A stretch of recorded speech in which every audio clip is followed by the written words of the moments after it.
I've lived with a stutter since I was a kid. It's usually manageable, but it flares up in stressful situations. Nothing used to stress me out more than spending the holidays with my wife's family. My wife, Lisa, loved Christmas. Her family made a big production out of it every year. She'd drag me along to her parents' place, a big suburban dream home with a wide porch, inflatable snowmen on the lawn, lights glittering from the roof. It almost seemed wholesome from the outside, except last Christmas changed everything. We arrived on Christmas Eve. Inside, her dad, Kobe, lurked by the TV in the living room, half watching a football game as we all settled in around the dinner table.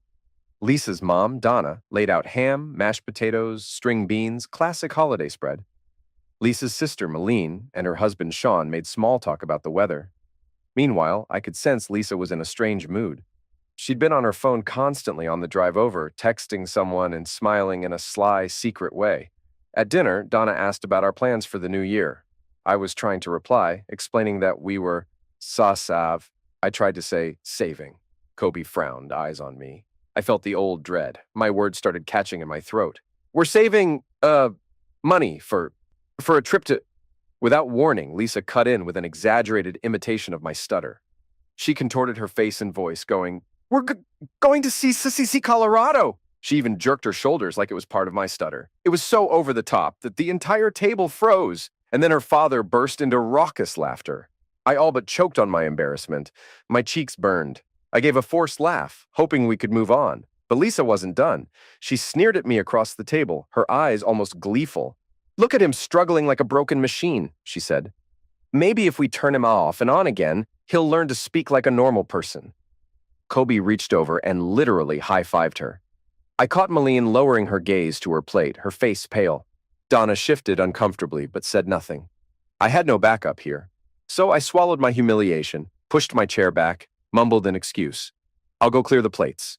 That's when I heard them from the kitchen, still mocking me. Lisa's voice was the loudest. He can't even defend himself, she commented. Kobe snorted. I know, right? By the time we drove home that night, I'd never felt so humiliated. The entire ride was silent. She was on her phone, texting, occasionally letting out these little smirks. I finally confronted her in our living room, voice trembling. What you did, that was so humiliating, I said. She rolled her eyes. It was just a joke, she answered. God, you are too sensitive. This is why people find it hard to be around you. You suck all the fun out of a room. I slept on the couch, mind churning. The word broken machine stuck in my head. Her laughter, Kobe's enjoyment. If I'd known then what was really going on, how deep her betrayal went, I might have cut my losses immediately, but it was only the beginning. By morning, Lisa hopped in the shower while her phone buzzed on the nightstand. A single notification changed my life forever. It was from her friend. OMG, that video of him stuttering at dinner was hilarious. Your dad's reaction stunned me. She recorded me, posted it somewhere. My heart pounded, but I forced myself to stay calm. She'd always been on social media a lot, but I never thought she'd mock me so publicly. When she left the apartment for groceries, I dug through our shared cloud storage. There it all was, a folder of videos capturing moments when I stumbled over words. She'd captioned them with things like hubby.x has stopped working, buffering, and error 404 speech not found. Worse were the comments her friends left, encouraging her, laughing at me as if I were a viral sideshow. Some of these clips had been filmed months earlier. I kept digging. There were also text messages between her and her father, ridiculing me, and texts with friends, calling me an embarrassment, or referencing times she told strangers I had a mental disability so they wouldn't ask why I talked that way. That stung, but it was about to get far worse. I discovered messages with a man named Cormac, who apparently worked with Lisa. The text went back 5 years, which meant their affair started 2 years before she and I even got married. I recognized the name from half-forgotten mentions. Lisa had once introduced him at our wedding as Dad's friend from a business partnership. They'd brazenly invited him to watch us exchange vows when he was the real object of her affection. And Kobe, dear father-in-law, had known about it and covered for them because he and Cormac shared big business deals. The texts were explicit. Cormac, wish you were here in my bed. So done with the facade. Lisa, I know, but we've kept him in the dark this long. Dad's on board, don't worry. Cormac, you think Stutter Boy suspects? Lisa, trust me, he's clueless. stutter boy, my wife, my father-in-law, they'd orchestrated an entire life behind my back. Every time Lisa was working late or going out with friends, he was there. Kobe not only condoned it, but actively assisted. I felt physically sick. My stutter, their joke, was apparently the least of my problems. I confronted Lisa. I showed her the screenshots of the stutter videos. She shrugged like it was no big deal. "You're snooping? That's an invasion of my privacy," she said coldly. She didn't even apologize for the content itself. I asked about Cormac. "Is it true? You've been with him for 5 years?" My voice trembled, but the anger steadied me enough to keep from stuttering much. She paused, just a split-second flicker of shock on her face. Then she scoffed. "You're being overdramatic. He's just a friend. A friend you text about sneaking away to hotels with," I said. Lisa's expression hardened. "You know what? Maybe if you were man enough, I wouldn't have to get attention elsewhere." My teeth clenched. "Is that what your father thinks too? Because from what I've read, he's known this entire time." She bristled. "My father stands by me. That's what a real family does. Maybe you should think about how you haven't measured up. Your stuttering, your timidness. You're an embarrassment, Warren. Don't act surprised that people notice." I said nothing more. I quietly grabbed my jacket and left the apartment. In my car, I sat behind the wheel for a good 5 minutes, hands shaking. This betrayal was so vast it felt unreal. Anger hummed in my veins. A voice in my head said, "She's not just cruel, so is her father. They deserve consequences." My lawyer and I began the steps for divorce, but as I sifted through finances, I started noticing little overlaps. Lisa funneling joint money into her personal account for fancy items, forging receipts at work to claim personal dinners as client meetings. She was a newly promoted account manager at the same company I worked for, though we were in different buildings. I was in IT, so I had enough knowledge to see that these expenses were suspicious. I also kept collecting personal evidence, phone backups, copies of her texts, and especially recordings. I bought a handful of cheap voice-activated recorders and planted them around the apartment. I slipped one under the couch, taped another inside the lampshade. Quietly, methodically, I waited. Within days, I had her father, Kobe, on audio, discussing the affair with Lisa. "Kobe, Cormac says he's worried your husband's suspecting something. That stuttering fool's not as dumb as we think." Lisa, laughing. "Dad, Warren isn't going to do anything. He'd sooner trip over his own words than confront me. We've got him exactly where we want him. Besides, with your connections, he can't really fight back." They also talked about business deals, about covering for Lisa if she needed an alibi, about how they didn't want to jeopardize the partnership with Cormac. I listened to hours of them spouting cruelty, confidently mocking me. In a calmer moment, I might have confronted them legally, let lawyers handle it. But I was done being the nice, stuttering pushover. I wanted more than a clean exit. I wanted them to feel fear, to understand that mocking me had a cost. My connection to a certain biker club named Red Vultures came through my old friend Patrick. He once mentioned they did odd jobs, intimidation included, for the right price. I reached out, though I was trembling the entire time. This wasn't me, or at least the old me. But now, vengeance overshadowed any moral qualms. I discovered that Kobe and Cormac planned a day trip to a fishing lake about 2 hours from our city. Lisa called her father one afternoon. "Lisa, Dad, Cormac wants to finalize that deal. Says it'll be nice to combine business with fishing on Saturday. You two have fun. Kobe, we'll both be out there around dawn. No wives, no prying eyes. I'll bring the whiskey." I recognized an opportunity. That day, they'd be completely isolated. No witnesses, except a few scattered fishermen. Perfect for sabotage. I contacted Patrick, who introduced me to a man named Diesel. Diesel was tall, broad, covered in tattoos of snarling animals perched on a gleaming black Harley. He listened to my request. Rough them up, scare them, smash some property, but no permanent damage. Diesel grimaced, named a price steep enough to make me hesitate, then said, "We can do it. We have a couple guys who will come. You sure you want to cross this line?" I thought of Lisa mocking my stutter, of Kobe's laughter, of their 5-year affair behind my back. "Yes," I said, "I'm sure." As the plan took shape, I couldn't stop revisiting that Christmas dinner in my mind. The ornaments glinting on the tree, my stutter, her father's high five, Lisa's sneer. The humiliation still felt raw. My stutter had worsened since then, a constant reminder of how powerless I felt that night. But setting this operation in motion gave me a vicious sense of control I'd never felt before. I wasn't proud of it. Part of me felt sick, but another part whispered, they deserve it. Let them taste the dirt they shoved in your face. Let them see how broken you really are. Saturday morning arrived. I didn't go anywhere near that lake. Diesel told me not to. We'll handle it, he'd said. I'll come see you after. Got that? I agreed. I just sat in my new, half-furnished apartment, heart hammering, waiting for the phone to ring. It was nearly noon when Diesel finally called. Job's done. We're on our way back. I'll give you a full update in person. Then he hung up, leaving me in an anxious sweat. About an hour later, Diesel pulled up outside in a dark SUV, no bikes in sight. Another man hopped out too, a hulking figure with mirrored sunglasses. They sauntered into my living room. The air reeked of gasoline and sweat. I swallowed. So? I asked, my stomach twisting. Diesel exchanged a glance with his partner, then rolled his neck as though stiff from exertion. It was a clean job. Here's what happened from the top. He began recounting it in a steady, matter-of-fact tone. We tailed Kobe's SUV and that fancy BMW your wife's boyfriend was driving. Stayed a few cars behind until they turned off onto the lakeside road. They parked near the water. No one else around for at least 100 yards. We waited until they set up their fishing rods. When they were nice and settled on the bank, we rode in, two of my guys on bikes, me driving the SUV with another trunk monkey in the back. We parked a few meters behind their vehicles, hopped out. They saw us then, started hollering, "Hey, what the hell do you want?" We didn't answer. My guy Rick walked right up to that black BMW, took out a hunting knife, and slashed the front tire. Shh, air just leaking out. Kobe's brows shot up about a mile. He shouted, "Stop! I'll call the cops!" Then Tony, my other buddy, tackled him right on the spot. Kobe went down, facing the muddy bank.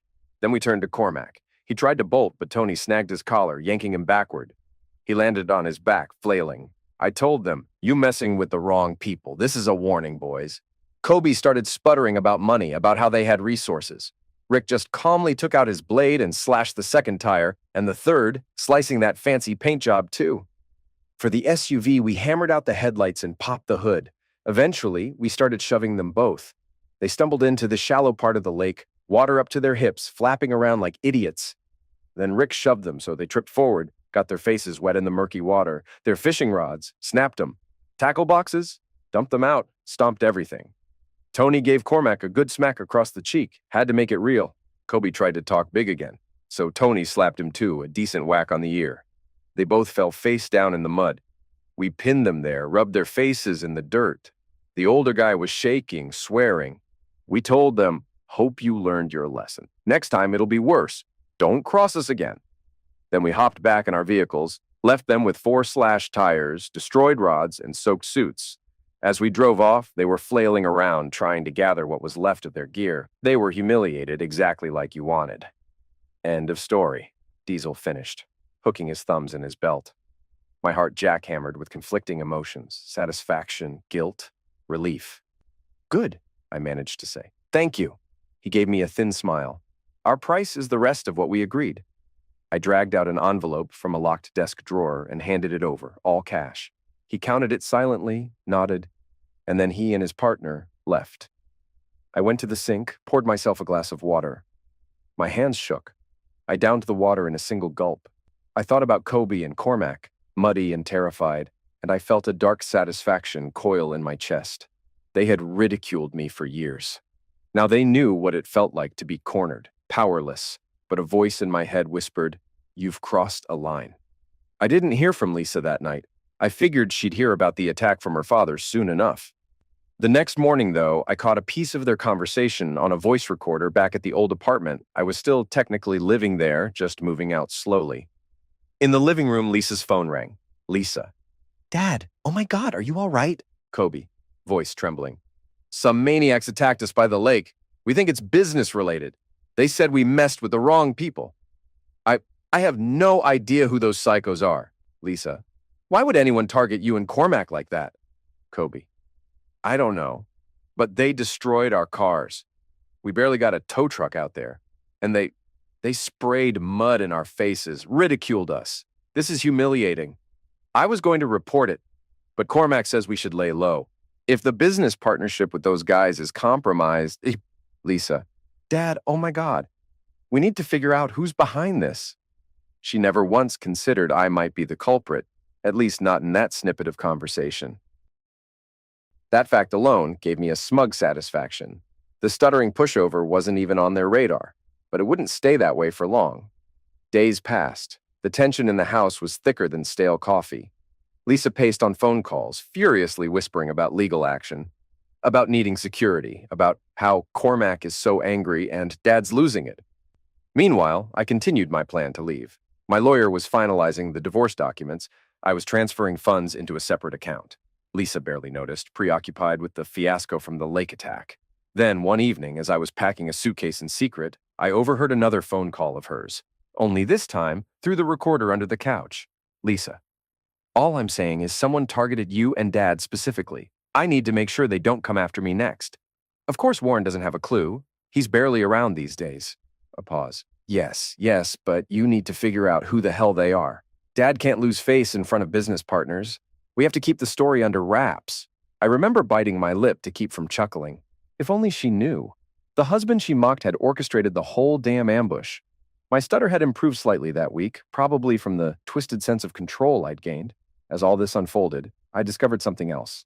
While rummaging through Lisa's father's text messages, accessed from Lisa's cloud backups, which also saved some of Kobe's data for reasons I never quite understood, I found proof that Kobe himself had a lover on the side. She was around 30, half his age, from what I could gather. The messages were lewd, full of "miss your body, baby," and "can't wait for next time." So her father, who had enabled Lisa's affair, was also cheating on his own wife, Donna. The entire family thrived on deceit. Fueled by my anger, I hired a private investigator who took photos of Kobe meeting this woman at a hotel in broad daylight. I had them emailed directly to Donna. The next day, I heard Lisa screaming at someone on the phone about Mom's meltdown, about how Dad ruined everything. Kobe had no idea who'd exposed him. He probably assumed it was a competitor or someone else from his business circle. Meanwhile, I was hawking the entire fiasco through secondhand glimpses, quietly packing my things. 3 weeks after the fisherman fiasco, Lisa announced she'd be leaving for a short business trip. She sounded stressed, borderline frantic, but she insisted she had to go. I recognized it was my perfect chance to move. I'd already signed the lease on a one-bedroom near my workplace, had a truck rented for a single day. The moment GPS showed she was halfway to her destination, I executed my final plan. 3 friends helped me load up my desk, bed frame, personal boxes. I left anything we'd bought together, the couch, the dining table, the TV. I took the cat, Pixel, who was originally mine anyway. I wrote a calm, emotionless note. Lisa, I have moved out and am filing for divorce. My lawyer's info is attached. I've taken 50% of our joint savings, my legal share, everything else remains. Don't contact me except through my lawyer, Warren. Then I locked up, walked out, and never looked back. I also had a separate letter drafted to the landlord, explaining that I would not be renewing the lease. I copied Lisa on email so she'd know. I slept in my new apartment that night, everything echoey and half-furnished, but it felt more like home than anywhere I'd been in years. I noticed that crawling tension in my throat had lessened. My speech felt freer. I realized how much stress had come from living under Lisa's scorn every day. Lisa discovered my absence Sunday evening. She bombarded my phone with texts and voicemails. 7:43 p.m. Where are you? Where's all your stuff? 7:47 p.m. Are you serious right now? You just leave while I'm gone? Real mature. 8:02 p.m. You took money from our account. My dad says that's illegal. 8:16 p.m. Answer your phone, Warren. This isn't funny. I didn't respond. Her sister Malene texted me too. Lisa's losing it. Can you please talk to her? I told Malene that I was done and to respect my decision. Meanwhile, back at her office, news broke that accounting flagged Lisa's suspicious expense reports. She was suspended pending investigation. Then, the same day she arrived home to find me gone, she got served with divorce papers at work. The meltdown was thorough and unstoppable. Suddenly, I was the villain in her eyes. She claimed I hacked her account, framed her for expense fraud. Her father threatened to sue me, but apparently his own lawyer said they had no case. I quietly went about furnishing my new place, ignoring her attempts at contact. Over the next 6 months, Lisa's texts arrived in bursts. You humiliated me at work. This is about Christmas, isn't it? It was one joke. Get over it. My dad says what you did with the money is financial abuse. Please just talk to me that we can fix this. I'm sorry about the stutter thing, okay? Is that what you want to hear? I never replied. My lawyer told me not to. I had all the evidence, videos, texts with her father ridiculing me. The divorce was moving forward at a slow but steady pace. I heard rumors she lost her job for good, something about forging too many receipts to claim as business dinners. Her father, reeling from the lake ambush and his personal scandal, had bigger worries. Word was that Lisa moved back in with her parents after losing her job. Cormac apparently distanced himself. The mighty trifecta that had so confidently mocked me at Christmas was unraveling under the weight of their own lies, and a bit of well-placed sabotage. 6 months after I left, I was at home, sinking into the couch on a Saturday evening. That's when I heard a frantic pounding on my door. I checked the peephole. Lisa, hair wild, mascara streaked, tears. The sight twisted my gut. I froze, not wanting to engage. She started shouting, "Warren, open up! I know you're in there. Please, I just want to talk." I nearly let her scream herself hoarse. Part of me was afraid. Part of me wanted to watch her suffer from behind the locked door. But the banging continued, and my phone pinged. It was Malene. "Lisa's there. Please hear her out. She's having a breakdown. She found out her new boyfriend was cheating on her. She's in a bad place. I'm on my way." I sighed. Finally, I cracked the door open with the chain still on, a few inches of view. Lisa's eyes were bloodshot, lips trembling. "Warren, please," she said in a ragged whisper. "Let me in." I said nothing, just stared. She dropped to her knees, right there on the grimy apartment hallway carpet. "Warren, I messed up so bad. I lost everything. The job, Cormac, my dad's in a total meltdown. Mom hates him now. I can't do this alone. I need you." Her pitiful state astonished me. She'd never shown me that kind of vulnerability before. I stared down at the woman who once recorded me in secret, posted videos mocking my stutter. The coldness inside me felt justified. I unlatched the chain, but I didn't move aside. We just stood in my doorway, face to face. "What do you want from me?" I asked, my voice surprisingly steady. No stutter. She pressed her palms together as if praying. "I know I don't deserve forgiveness, but we were together 5 years. We were married 3. Please, can we just talk it out?" I narrowed my eyes. "Talk about what exactly? How you mocked me, cheated on me for years? Let your father degrade me for your own entertainment?" She started sobbing, deep, ugly sobs. "I know I was a terrible wife. I've been going to therapy, I swear. I realize how cruel I was. I lost track of what mattered. I can't do this anymore, Warren. I miss you. She paused, snot dripping from her nose, voice choked. "I really do, I swear." "All you miss is having someone to scapegoat," I said coldly. "We're done, Lisa. The divorce is nearly final. You only come crawling back because you've got no one else." She trembled, reached for my arm. I stepped away. That's when I heard heavy footsteps behind her. Kobe, her father, stormed up the hallway, eyes blazing. He wore a cheap leather jacket, bruises still faintly visible near his ear. Souvenirs from the fishing fiasco. He didn't even look at Lisa at first. He glared at me with unmasked rage. "You son of a... I know you're responsible for that attack at the lake," he snarled. "You think we're stupid? You managed to humiliate me, sabotage my business, turn my wife against me." "Kobe, don't," Lisa begged. "I just wanted to talk to him. This isn't about that." "Oh, it's about that," Kobe growled, stepping forward, chest puffed. He tried to shoulder past Lisa, lunging at me. I braced myself in the doorway, blocking him. My adrenaline spiked. "You want to come into my home?" I asked quietly. "You've got a lot of nerve." He pointed a finger in my face, practically spitting. "You ruined everything. People talk, you know. They say you somehow found out about the affair, about the expense fiasco, about my deals, and you orchestrated that attack. I ought to—" "Dad, stop!" Lisa cried. "You're not helping!" But he came at me again, trying to shove past the threshold. Anger flared in me, a savage pulse. I grabbed the front of his jacket, used his momentum, and shoved him back into the hallway. He stumbled into Lisa, who had to jump aside to avoid being knocked over. He glared, fists clenched as if ready for a fight. "Get out of here!" I said, my voice cutting through the tension. "I don't know what fantasy you've concocted, but if you dare put your hands on me again, I'll call the cops. You, your daughter. None of you belong here." Kobe tried to lunge once more. This time, I slapped him, a fast, loud crack across the cheek. The hallway echo rang in my ears. Lisa gasped, hand flying to her mouth. Kobe's eyes widened with shock. So did mine. I'd never struck anyone like that in my life. But there was no turning back. The satisfaction was terrible and immediate. He clutched his cheek, momentarily stunned. I seized the door, stared at him with all the hatred I'd built up over 5 years, and hissed, "If you ever come near me again, it'll be worse than a slap." Then I slammed it shut, flicked the deadbolt, and turned the chain.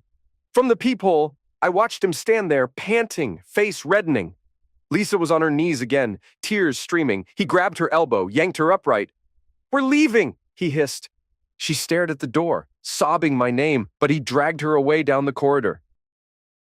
Their muffled yelling receded into the distance. I pressed my back to the door, chest heaving, still trembling from the confrontation. My mind raced with everything that had happened. Lisa's betrayal, the videos, the father's complicity, the biker ambush, the heartbreak, that Christmas dinner. I realized I hadn't stuttered once. My voice had been perfectly steady under pressure. A bitter laugh escaped my lips. I half expected the father to try breaking in or pounding on my door again, but the hallway soon fell silent. Eventually, I sank onto my couch. Pixel the cat meowed, hopping onto my lap. I leaned back, heart still thudding in my chest. The sensation of finality washed over me, though I knew there was more legal red tape before the divorce was officially done. The father had wanted to keep me small and scared. The daughter had mocked me, called me a broken machine. But there I was, locking them out of my own home, having orchestrated their humiliation at the lake. Did it make me a villain? Possibly. But I felt no regret. I was done being their victim. Minutes later, I got a text from Malene. "Warren, I heard Dad tried to attack you. I'm so sorry. Lisa can't stop crying. This is all a mess. I just wanted to say I understand why you're doing what you're doing. If you need anything, I'm here." I didn't reply. I was drained, like all the fight had left me. In the last 6 months, I'd transformed from a stammering, humiliated husband to someone capable of hiring muscle to break a man's nose if I wanted. I'd used the same cunning Lisa had once ridiculed as non-existent. I no longer recognized myself, but for the first time in a long time, I felt powerful. The next day, I woke with a pounding head. The night before still hung over me. I made coffee, stood on the small balcony, and watched people head to work. My mind played it all again. Lisa crying, Kobe's rage, my slap. I held my phone, thought about calling the lawyer to report Kobe's break-in. I didn't. I shut the phone off. I needed quiet. The divorce was weeks away. Let him stew. Maybe my stutter would come back. But for now, I felt calm. The place was set up. My cat loved the windowsill. No more jabs at how I spoke, no more insults. I was free to live how I chose. I spent Sunday cleaning. My phone buzzed. Unknown numbers. I didn't answer. I ate a simple lunch, hung a poster. Pixel chased dust in the sun. The day felt still, like after a storm. They might try charges, but Kobe didn't want cops sniffing around. Lisa had no job now, no backup. Cormac was out. Even if they guessed what I did, there was no proof. I was safe. But deep down, I knew it was wrong. I set them up to feel shame, just like I had. Maybe that made me just as bad. But I didn't care. I'd been the victim too long. Now I was the villain. Maybe that's what it took to win. A few days later, my lawyer said the divorce was ready to sign. Lisa stopped fighting. Her job was in trouble. The money was gone. Kobe's mess topped it all. I thought there'd be one last fight. But it had passed. When they showed up at my door, Kobe's black eye said it all. Malene texted, "They're a mess. Dad's mad, but he's lost. Mom's leaving him. Lisa's in therapy. Just thought you'd want to know." I replied, "I hope you find peace." She hadn't helped me, but she hadn't hurt me either. And that was enough.